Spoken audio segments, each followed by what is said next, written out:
Le président Paul Biya avait promis que le port de Douala-Bonabéry serait transformé en un pôle de référence dans le golfe de Guinée.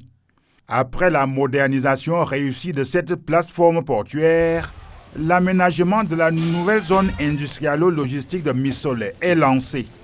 Au nom du chef de l'État, le Premier ministre chef du gouvernement Joseph Dion-Ngouté vient de poser la première pierre de cette infrastructure qui s'étend sur 500 hectares sur les berges de la Djibamba, près de Douala au Cameroun. D'un coût total de 230 milliards de francs CFA mobilisés dans le cadre d'un partenariat public-privé, ce projet accouchera dans 24 mois d'une plateforme multimodale portée par le port autonome de Douala et son partenaire stratégique indien, Arise EIP. Ici seront construits des magasins de stockage et des infrastructures routières, ferroviaires et fluviales.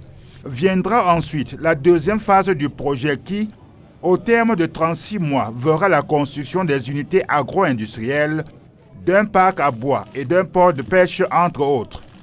Selon les porteurs de ce projet, pas moins de 500 000 emplois directs ou indirects seront créés dans ce grand complexe industriel-logistique qui aura l'avantage de fluidifier la cadence des exportations et la circulation des marchandises sur le corridor Douala-Bertois-Bangui-N'Djamena, en évitant les poches d'embouteillage qui obstruent la circulation des gros porteurs à l'intérieur de la ville de Douala.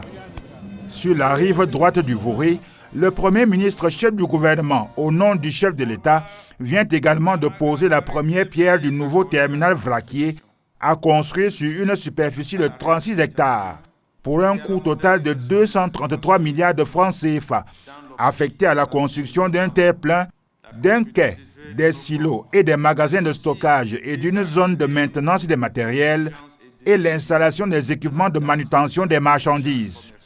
Comme à Missolé, ce projet prévoit une connectivité ferroviaire en plus des pipes pour accueillir les produits gaziers. Le premier bateau devra mouiller dans les eaux de ce nouveau terminal vraquier en 2028. Joseph Dion-Ngouté, l'émissaire du président Paul Biya, a présenté ces nouvelles infrastructures portuaires comme un véritable tournant dans l'histoire économique du Cameroun, inscrit dans la stratégie nationale de développement 2030 pour augmenter l'attractivité, la compétitivité et les performances du port de Douala-Bonabéry.